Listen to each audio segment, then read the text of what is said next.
Dissolution of partnership form. इस topic में हम लोग आते हैं हमारे क्वेश्चन नंबर 6 की तरफ। क्वेश्चन नंबर 6 में लिखा है Gunwant Yashwant were partners in a firm sharing profit and loss in the ratio of 2:1। इनका प्रॉफिट शेयरिंग रेशियो क्या है? 2:1। Following is their balance sheet as on 31 March 2015। Okay, हमें लाइबिलिटी और असेट साइड दी हुए, पहले हम लोग पोस्टिंग कर लेते हैं। लाइबिलिटी साइड में सबसे पहले ढूंढते हैं हम लोग कैपिटल। तो देखो हमें कैपिटल मिल गया, इसको लिखते हैं हम लोग PCA क्रेडिट। फिर हम लोग ढूंढते हैं रिजर्व या PNL अकाउंट। तो देखो रिजर्व भी हमारे पास है और प्रॉफिट एंड लॉस भी अकाउंट हमारे पास है, तो दोनों के आगे वही लिखते हैं हम लोग PCA क्रेडिट। फिर हम लोग ढूंढते हैं करंट अकाउंट कहीं पे है क्या। तो देखो कहीं पे करंट अकाउंट नहीं है। फिर उसके बाद देख लो पार्टनर्स का लोन है क्या। हमारे पार्टनर है गुणवंत एंड यशवंत। तो देखो गुणवंत लोन या यशवंत लोन कहीं पे दिखाई दे रहा है क्या? नहीं है, गुणवंत लोन भी नहीं है, यशवंत लोन भी नहीं है, तो वो अकाउंट नहीं बनेगा हमारा। हमारे सिर्फ 3 ही अकाउंट बनेंगे। फिर उसके बाद ढूंढते हैं हम लोग बैंक ओवरड्राफ्ट। तो देखो बैंक ओवरड्राफ्ट भी कहीं पे नहीं दिखाई दे रहा है, ये बैंक लोन है, ओवरड्राफ्ट नहीं है। तो अभी जो भी बचे हुए आइटम है इसके बाजू में क्या लिखेंगे हम लोग? Realisation credit. हमारे पास 3 आइटम बचे थे, सबको लिख लिया हमने रियलाइजेशन क्रेडिट। तो चलो हमारी लाइबिलिटी साइड की पोस्टिंग पूरी होगी। अभी आते हैं हम लोग असेट साइड की तरफ।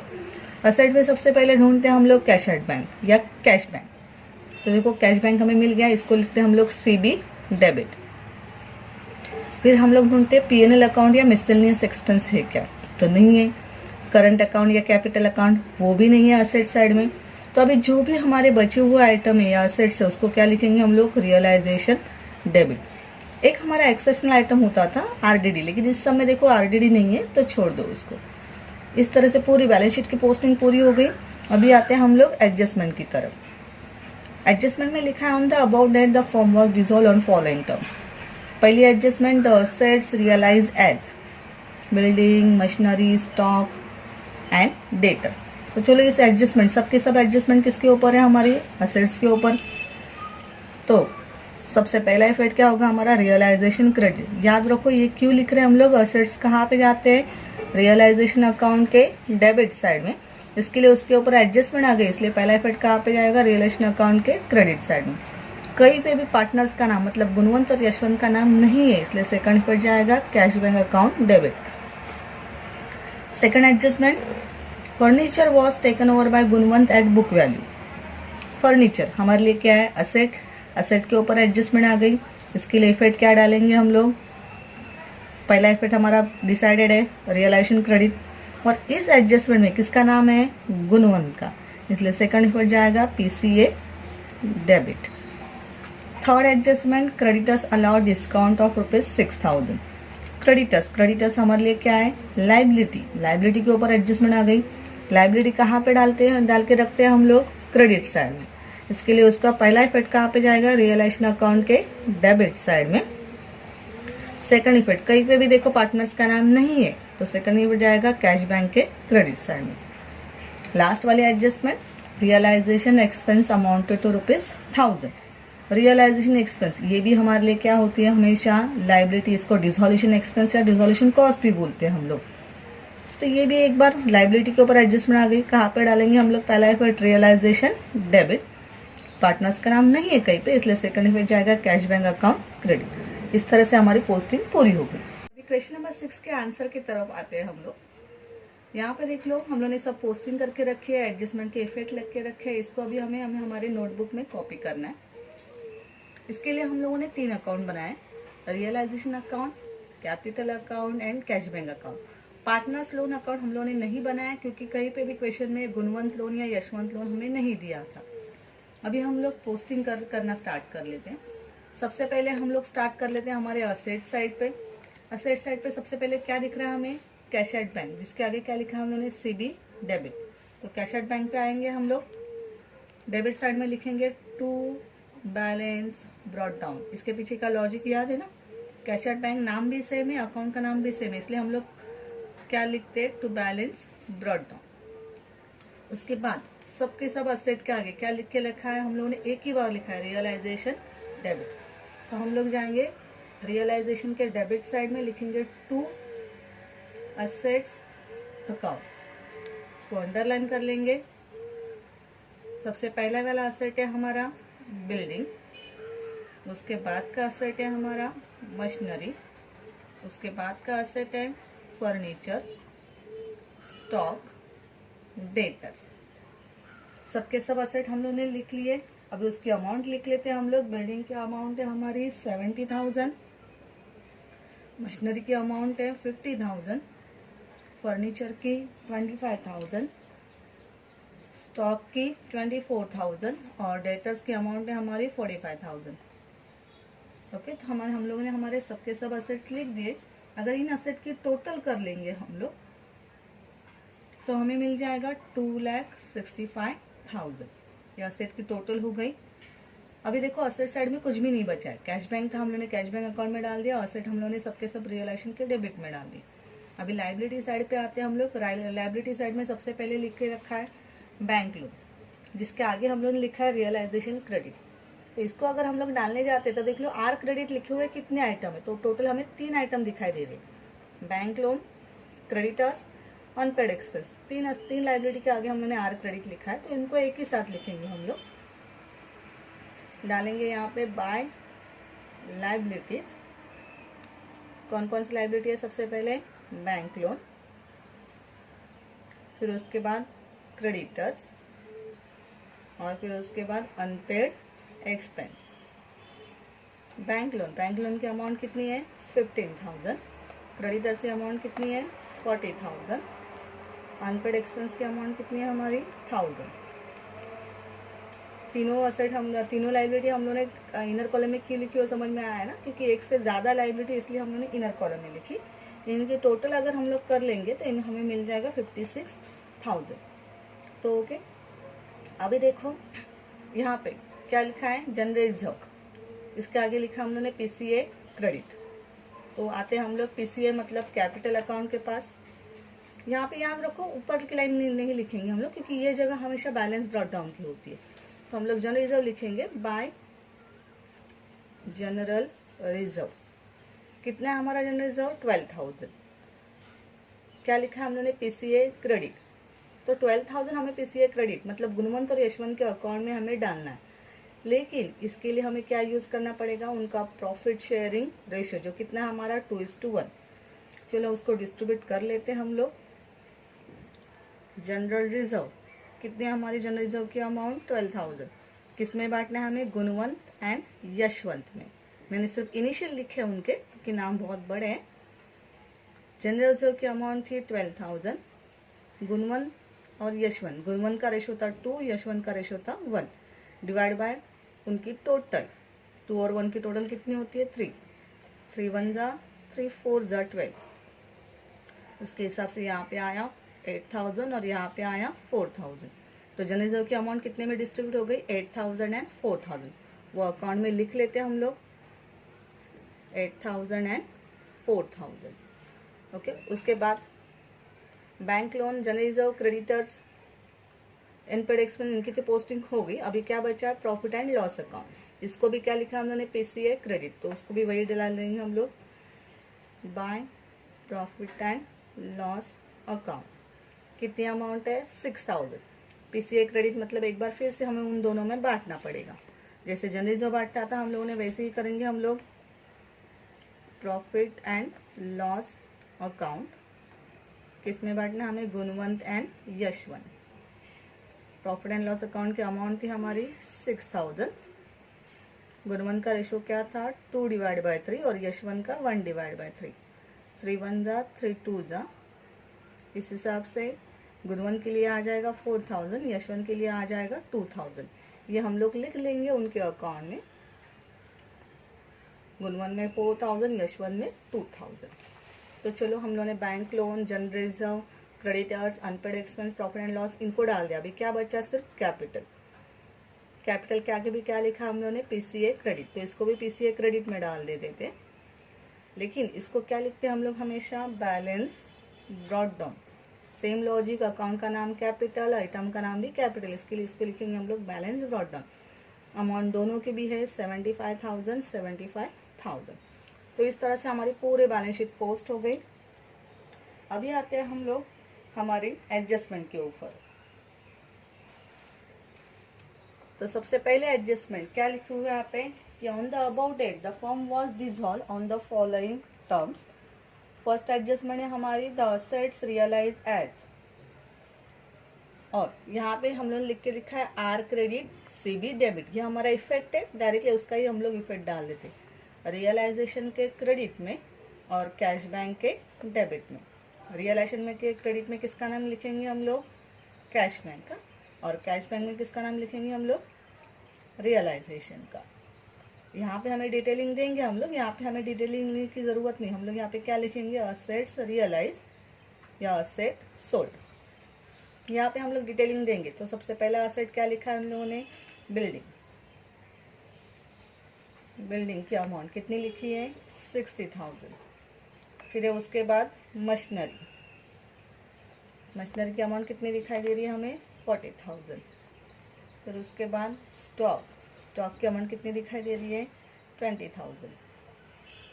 ओके, नेक्स्ट वाला देखो क्या लिखा है, उन्होंने लिखा है ₹5,000 could not be recover from the debtors. मतलब यहाँ पे अमाउंट, नाम तो आएगा डेटर्स का, लेकिन अमाउंट के लिए ध्यान से देखना। हमारे डेटर्स की एक्चुअल अमाउंट बैलेंस शीट में थी 45,000। डेटर्स की अमाउंट कितनी दिखाई दे रही है हमें 45,000, और यहाँ पे क्या लिखा हुआ है कि ₹5,000 could not be recover from debtor. Debtor की अमाउंट 45,000 है, लेकिन उसमें से 5,000 हमें नहीं मिलने वाले। मतलब कितने मिलेंगे 40,000। तो यहाँ पे डेटर्स की अमाउंट कितनी लिखेंगे हम लोग 40,000। ध्यान से याद रखना इस एडजस्टमेंट को, ये हमारी IMP एडजस्टमेंट है कि डेटर्स की अमाउंट कितनी हो जाएगी 40,000। 45 दिया था, 5,000 नॉट रिकवर है, मतलब बचा हुआ 40,000 रिकवर है, तो हम लोगों ने वो ले लिया। तो इनकी टोटल आ रही है हमारी 1,60,000। उसी को हम लोग रियलाइजेशन में डाल देंगे, सॉरी कैश बैंक में डाल देंगे टू रियलाइजेशन के आगे। तो हमारी फर्स्ट एडजस्टमेंट कंप्लीट हो गई। सेकंड एडजस्टमेंट की तरफ आते हैं हम लोग यहाँ पे लिख के रखा है आर क्रेडिट PCA डेबिट। तो आर के क्रेडिट में और PCA के डेबिट में नाम वही एक दूसरे का।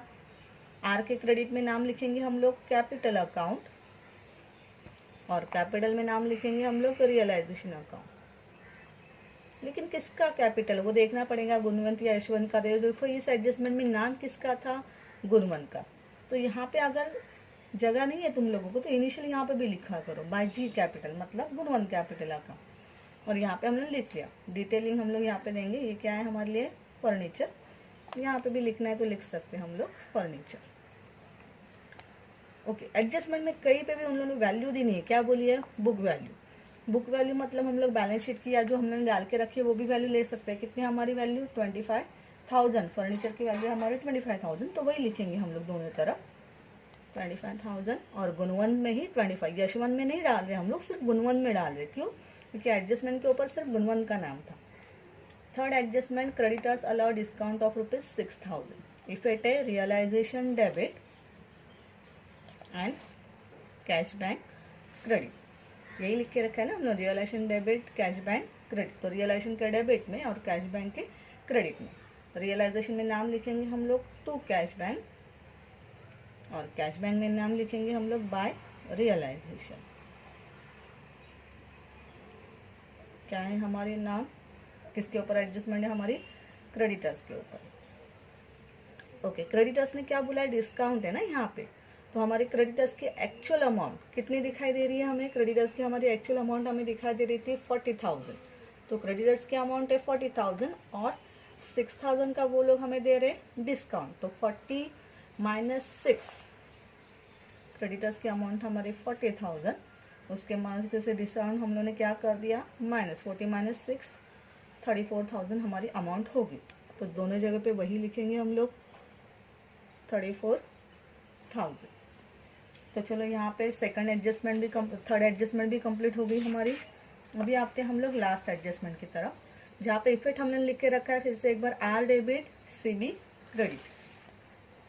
आर के डेबिट में एंड CB के क्रेडिट में। आर के डेबिट में क्या लिखेंगे हम लोग, कैश बैंक, और कैश बैंक में क्या लिखेंगे हम लोग, रियलाइजेशन। किसके ऊपर एडजस्टमेंट थी हमारी, रियलाइजेशन एक्सपेंस के ऊपर। रियलाइजेशन एक्सपेंस दोनों जगह पे लिख लिया। अमाउंट कितनी थी देख लो, हमारी अमाउंट थी हमारी 1000 रुपीज़। तो दोनों जगह पे सेम अमाउंट डाल दी हम लोगों ने 1000 रुपीज़। ओके, तो चलो यहाँ पे दिखाई दे रहा है कि हमारी सबकी सब एडजस्टमेंट कंप्लीट हो गई। हम लोग अकाउंट्स क्लोजिंग की तरफ आते हैं। तो अकाउंट्स क्लोज करने के लिए हम लोगों को क्या करनी पड़ती है, दोनों तरफ की टोटल। इसके लिए हम लोग पहले चेक करेंगे सब इनर कॉलम की टोटल आउटर में गई है कि नहीं। तो देख लो इस साइड पे तो गई है, इस साइड में भी गई है, इस साइड में भी गई है। ओके, ये थोड़ी सी मिस्टेक हुई है मेरी, यहाँ पे अमाउंट 2,14,000 है, ना कि 2,65,000। ओके, तो सबकी सब अमाउंट आउटर में आ चुकी है। हाँ, लेकिन अकाउंट क्लोज करने से पहले हमें हमेशा एक चीज़ वो हिडन एडजस्टमेंट याद रखनी पड़ती है। क्या है हमारी हिडन एडजस्टमेंट, कि जितनी भी लायबिलिटी हम लोगों ने रियलाइजेशन के क्रेडिट में डाल के रखी है वो सबकी सब रियलाइजेशन के डेबिट में आई है कि नहीं, वो एक बार चेक कर लो। तो देख लो यहाँ पे क्रेडिटर्स, सिर्फ क्रेडिटर्स ही हमारा आया हुआ है। अनपेड एक्सपेंस या बैंक लोन के बारे में कोई एडजस्टमेंट नहीं है, तो हम लोग इसको कंपलसरी खुद से लाएंगे। उसके लिए हेडिंग क्या लिखेंगे हम लोग, टू कैश बैंक अकाउंट। ये याद रखो, जिसके ऊपर एडजस्टमेंट नहीं आती उसको हमें कंपलसरी पेड करना पड़ता है। तो क्या क्या बाकी है हमारा बाकी है बैंक लोन, और दूसरा बाकी है अनपेड एक्सपेंस।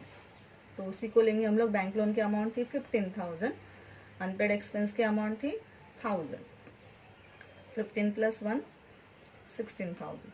और इसका सेकंड इफेक्ट कहाँ पे जाएगा हमारा, यहाँ पे टू कैश बैंक लिखा है, तो यहाँ पे जाएगा कैश बैंक के क्रेडिट में बाय रियलाइजेशन अकाउंट। ब्रैकेट में हमारी बैलेंस लाइबिलिटी करके लिख सकते हैं, जो भी हमारी बची हुई लाइबिलिटी थी वो सबकी सब ले लिया हम लोगों ने। इसकी तो अमाउंट थी हमारी 16,000। तो जो हम लोगों ने इनर की कॉलम, इनर की टोटल आई कि नहीं वो भी देख लिया, हिडन एडजस्टमेंट भी देख लिया। अभी अकाउंट्स हम लोग क्लोज कर लेते। अकाउंट क्लोजिंग के लिए हमें याद रखना है ना, हम लोग क्या करते हैं, सबसे पहले हम लोग रियलाइजेशन के डेबिट की टोटल करेंगे, रियलाइजेशन क्रेडिट की टोटल करेंगे। ओके, रियलाइजेशन डेबिट की टोटल आ रही है 2,65,000 और रियलाइजेशन क्रेडिट की टोटल आ रही है 2,41,000। इसमें से कौन सी बड़ी है, डेबिट वाली बड़ी है, तो दोनों जगह पे हम लोगों ने डेबिट वाली अमाउंट लिख दी। फिर बड़ी अमाउंट में से, बिग अमाउंट में से स्मॉल अमाउंट हम लोग क्या करेंगे, माइनस, और क्या निकालेंगे, डिफरेंस। 2,65,000 माइनस 2,41,000 कर देंगे तो हमें मिल जाएगा 24,000। तो ये डिफरेंस कहाँ पे लिखेंगे हम लोग, छोटे साइड पे। तो यहाँ पे इन दोनों में से छोटी साइड कौन सी है, क्रेडिट वाली, तो क्रेडिट साइड में लिखेंगे हम लोग 24,000। और इस डिफरेंस को हमें कहाँ पे डालना पड़ता है, हमारे सेकंड वाले अकाउंट में, मतलब कैपिटल अकाउंट में। तो यहाँ पे लिखेंगे हम लोग बाय कैपिटल अकाउंट। तो यहाँ पे बाय कैपिटल है, तो कैपिटल में कहाँ पे आएगा हमारा, डेबिट साइड में, टू रियलाइजेशन अकाउंट, क्योंकि रियलाइजेशन अकाउंट से बैलेंस ले रहे हैं ना हम लोग।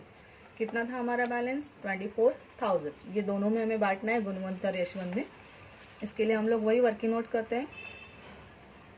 हम लोग क्या बांट रहे हैं, रियलाइजेशन का डिफरेंस बांट रहे हैं हम लोग। इसको हम लोग लॉस भी बोल सकते हैं, क्योंकि क्रेडिट साइड में आया, इसका मतलब वो लॉस होता है। गुणवंत एंड यशवंत, कितनी अमाउंट बांटनी हमें, 24,000। हम लोगों ने इसके पहले भी ये वर्किंग की थी। गुणवंत के लिए रेशियो क्या था, 2/3, और यशवंत के लिए क्या था, 1/3। तो वही लिख लेते हैं हम लोग, 3 1 जा 3 8 जा। उस हिसाब से गुणवंत के लिए आ जाएगा 16,000 और यशवंत के लिए आ जाएगा 8,000। 16,000 एंड 8,000। तो चलो ये अकाउंट प्रॉपर क्लोज हो गया, इसका डिफरेंस भी हम लोगों ने डाल दिया। अभी हम लोग आते हैं हमारे सेकंड अकाउंट की तरफ। यहाँ पे भी जैसे लास्ट टाइम अकाउंट क्लोज किया था वही करेंगे। यहाँ पे भी देख लो, टोटल गुणवंत की अमाउंट की टोटल कितनी आ रही है, क्रेडिट साइड कितनी दिखाई दे रही है हमें, 75 + 4 एंड +8। तो इसकी टोटल आ रही है हमारी 87,000, और इस साइड पे तो 87,000 से कम ही है। मतलब बड़ी अमाउंट कौन सी हमारी, 87,000, जो दोनों साइड पे हम लोग लिख लेंगे। और 87 में से अगर ये दोनों अमाउंट हम लोग माइनस कर देते तो बचता है हमारे पास 46,000। फिर यशवंत की तरफ आते हैं हम लोग। अगर इसकी हम लोग टोटल करेंगे तो हमें टोटल मिल जाएगी 81,000, और यहाँ पे तो सिर्फ 8,000, मतलब यही अमाउंट बढ़ी है, इसलिए यहाँ पे भी वही लिखेंगे 81,000। 81,000 से अगर 8,000 हम लोग माइनस कर देंगे तो हमें मिल जाएगा 73,000। तो इन दोनों बैलेंस को हमें कहाँ पे डालना है, हमारे नेक्स्ट अकाउंट में, जिसका नाम क्या है, कैश बैंक अकाउंट। अभी कैश बैंक, यहाँ पे 2 कैश बैंक है, तो कैश बैंक में कहाँ पे जाएंगे हम लोग, बाय साइड पे, बाय कैपिटल अकाउंट गुणवंत। यहाँ पे जगह है इसलिए हम लोग फुल फॉर्म लिख रहे हैं उनके नाम का, यशवंत। गुणवंत में अमाउंट थी 46,000, यशवंत की अमाउंट थी 73,000। अगर इन दोनों की टोटल कर लोगे तो हमें मिल जाएगा 1,19,000। अभी हमें पता है ये हमारा लास्ट अकाउंट है जिसकी दोनों साइड कैसे आनी चाहिए, हमारी सेम। अगर इस साइड के टोटल करोगे तो हमें मिल जाएगा 1,70,000, और इस साइड की भी अगर टोटल करोगे तो हमें वही मिल जाएगा 1,70,000।